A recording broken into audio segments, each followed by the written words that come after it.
When a peaceful realm is under threat from a reawakened terror, it's time for the dawning of a new age. The Age of Heroes, which also just happens to be the name of the latest C64 release courtesy of Psytronik Software. This is Beyond the Scanlines, a series focusing on interesting games on classic computing and gaming platforms. As is usually the case when great evil awakens, it's down to you and you alone to journey the lands and defeat this great evil. When starting out, you've got the choice of one of the two warriors of light, Storey or Annika. Both are brave warriors and more than up to the task of battling their way through the realms in their great quest. This quest, of course, is a hack and slash journey filled with plenty of creatures to slash, plenty of jobs to make, and lots of things to collect along the way. Age of Heroes may have been inspired by games like Rastone, but this very much goes down its own way, as rather than battle through epic multi-loaded levels, you'll instead be exploring a number of smaller stages, all linked up together on a world map. Once you reach the end of a stage, this map appears and you're free to visit any of the stages you've unlocked. As you get further into your quest, additional areas will open up, and this typically requires you to locate gems hidden under chests across the other stages. The downside with your freedom to travel anywhere is that it results in the need to backtrack quite a bit, mainly for the purposes of grinding. It's particularly important as by doing this you level up, which slowly but surely increases your hit points and lets you take more hits before dying. Now, you don't have traditional experience points like an RPG, or even a UI indicator to indicate how far along you are in a given level. Instead, this is all based around your score. Earn 1,000 points and you'll go to level 2. Get to 3,000 points and you're on level 3, and so forth. If I'm going to sit here and put my game design hat on, I really wish there was a proper UI for this, like a little experience meter bar to go along with the score, because it would allow you to make better decisions as to whether you want to replay a stage to grind up a bit more, or decide to move further on in your quest. It's a kind of design move that feels like padding out the experience to me, and honestly I feel it goes against the game because there's not quite enough depth on offer to make you repeat the levels multiple times for the most part. The other thing you'll want to be hunting down is the chest containing orbs of light. Collecting 5 of these grants you the light magic, which is some screen clearing magic activated by holding down the fire button. Now, I appreciate the general setup here. You can fight through the world, progress on the map, and make your way across the final boss to save the world. It's a good setup, and for the most part, I think it's executed well. For the most part. The Age of Heroes is quite a well-presented game from the outset.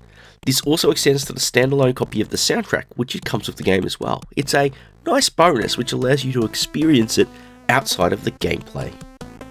The visuals are great, offering large, well-drawn sprites with plenty of colourful visuals and variety in the usage of the C64's colour palette. Though some enemies do clash with the sky from time to time, it's a minor concern all up and not really a major impact to the clarity of the visuals. More than anything, it's really a benefit to the visuals running in the multicolour mode, which, when used well, can actually pull off some very nice artwork. The aforementioned soundtrack offers music which is very well suited to an adventure. Different themes are in places for different regions of the map, and whilst it might mean things could get repetitive with long-term play, I didn't really find it to be the case, and it blends in quite well with the differing environments you'll encounter. But back to the gameplay, and once again I've got to pull out my game design hat because this is where things fall flat. Part of it is really down to the enemies. Most can be easily dispatched, but when starting out, your initial weapon just doesn't do enough damage. It makes the opening part of the game significantly harder because the base grunt enemies require 2 hits to dispatch. Now this leads you to the need to locate and defeat the mini-bosses located around the world. When defeated, they'll drop a weapon which improves your attack power. The battles with them, however, are not at all exciting. They generally share the same behaviour. They'll float around the screen in a pattern, launch energy bolts at you randomly, And to defeat them, it's really all about just reflecting those bolts back. And you can tell that this is not really an engaging battle. The bolts are launched in a semi-random manner. There's no real pattern to learn, and so you're just sitting there waiting for one to be fired at the right height, and it makes the experience just tedious. You just don't get the thrill of dodging attacks, waiting for the right moment to respond so you can do some serious damage, as you would in other run and gun games. You're just waiting for a bolt to be fired at the right height, so you can just swat it back. In fact, it took me a lot more tries to get it down than had it been a fixed, learnable pattern. There's no real telegraphing of an impending attack, which just means you've really got to be on your guard to avoid being hit by random attacks. And this telegraphing kind of crosses over into battles with the other grunt enemies. There's one particular enemy which you can only defeat by attacking its legs. If you try to hit it with a standing attack, there's no feedback that you're hitting it in the wrong spot. And if you're like me, you might just write it off as an invulnerable enemy and just take the damage hit instead of learning that, yeah, you can actually attack it. There's also some other design niggles, particularly around the points where you're going to be traversing multiple ropes in sequence. Now, moving across them isn't the problem, but rather, it's dealing with non-stop spawning enemies all the while. The Age of Heroes may crib a fair chunk of its design ideas from Rastan, but the one thing it missed was the ability to attack whilst being on a rope. It's a feature that is sorely missed. So very sorely missed. Age of Heroes is very much an interesting concept, though I'll admit the execution is a bit rough. I love the way in which it builds upon the general hack and slash formula of games like the aforementioned Rastan by turning into a light RPG.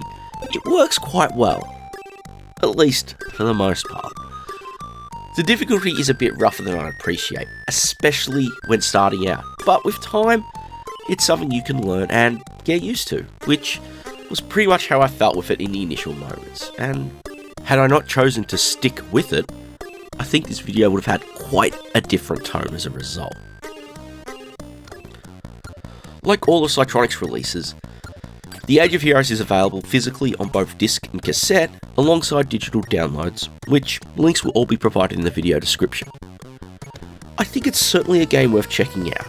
Just be sure to be a little open to giving it more than an initial look before you write it off. I think you could certainly have fun with it.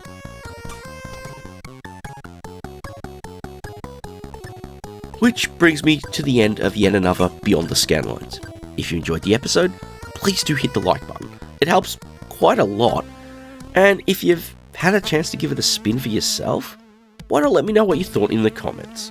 But as always, let me wrap up by saying thank you all very much for watching.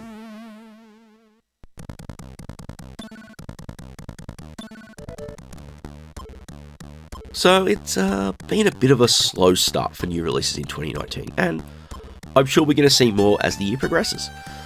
Whilst I have a more in-depth focus with Beyond the Scanlines, I'm certainly going to try to celebrate them as they come, so hope you look forward to seeing those as they do.